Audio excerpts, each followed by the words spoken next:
কাঁচা আমের টকঝাল চাটনি সস ও কেচাপ দিয়ে খেতে যদি আপনাদের ভালো না লাগে তাহলে 2-3 দিন মতো এরকম চাটনি করে স্টোর করে রেখে দিন।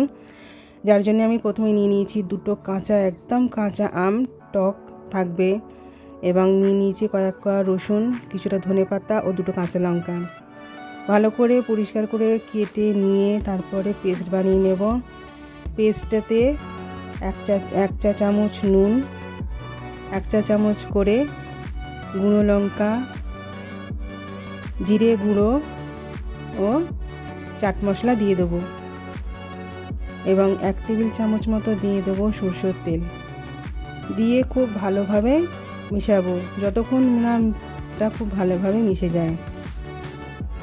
রমজান মাসে আমাদের সকলের ঘরেই ইফতারের সময় নানা রকম তেলে ভাজা হয়, পাকোড়া হয়, তাই অনেক কিছু কেচাপ বা টমেটো সস দিয়ে খেতে বাচ্চারা অনেক সময় পছন্দ করে না।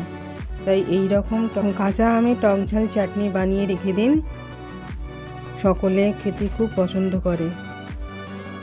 আমরা সবাই কম বেশি প্রায় জানি এই ধরনের চাটনি কিন্তু আমরা শিলে পিষেই বানাই, তাতে কিন্তু টেস্টটা অনেক বেশি হয়। অনেকে আবার গরম ভাতের সঙ্গেও খায় বা পাতে একটু সামান্য দিয়ে চাটনি হিসাবে খেতে কিন্তু দারুণ লাগে। তাই বন্ধুরা, আপনারা এরকম চাটনি বানিয়ে 1-2 দিনের মতো স্টোর করে রেখে দিতে পারেন। দারুণ লাগে খেতে, একদম জিভে জল আনার মতো একটা সামান্য রেসিপি, কিন্তু খুবই টেস্টি। Thank you.